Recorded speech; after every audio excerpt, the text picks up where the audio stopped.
Harper Business and HarperAudio present The Bonfire Moment.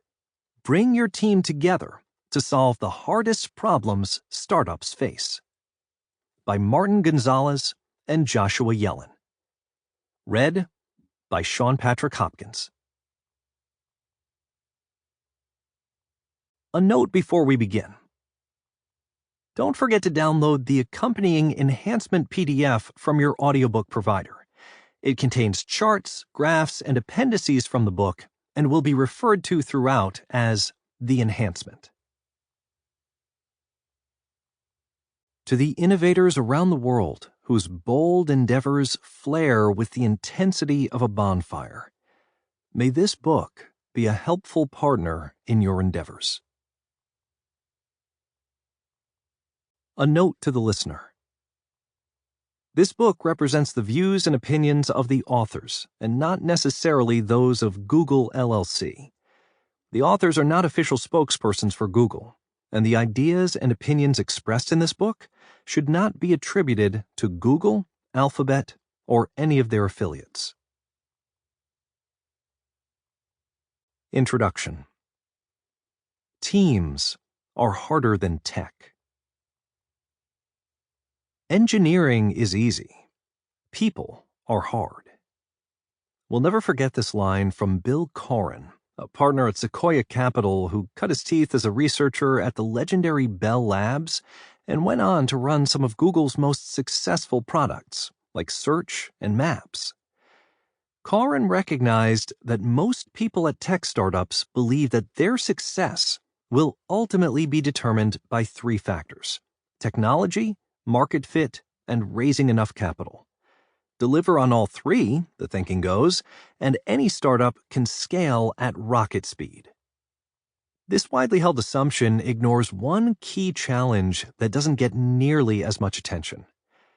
According to researchers from Harvard Business School and McKinsey & Company, 65% of startups fail because of people issues. Not flawed technology, a misguided product, or a lack of cash.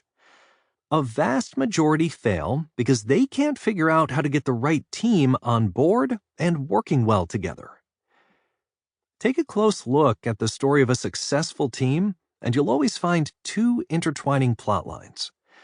First, there's the public story, often retold on the stages of startup conferences, on podcasts, and at launch events. Spurred by the brag culture of the startup world, founders craft a narrative that's bold yet simple. We raised X million dollars, hired Y people, and entered Z new markets in our first 2 years. This story is easy to follow and exciting. But there's another story that takes place, often behind closed doors, away from the scrutiny of the public, the media, or investors.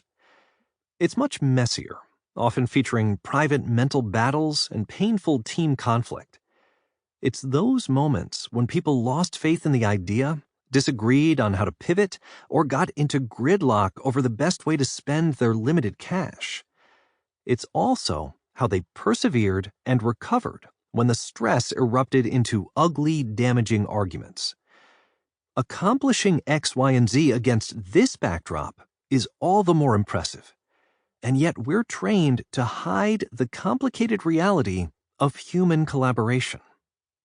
What gets a team to the finish line, it turns out, isn't so much their countless late nights working passionately on a product. It's how they respond when doubt creeps in and progress stutters, when pressure builds and that little voice in their heads tells them they're probably doing more and receiving less than their teammates, when they need to let go of that loyal friend who offered so much help in the early days, or when they worry that they're underqualified for the job and fear being exposed as imposters. This book is about this second plotline, the people issues that sink even the most promising endeavors. A problem as old as technology. Examine the history of technology, and you'll find many iconic pioneers who struggled to become effective leaders, hang on to talented people, and turn their ambitious visions into reality. Take William Shockley, one of 3 inventors of the transistor. Sample complete. Ready to continue?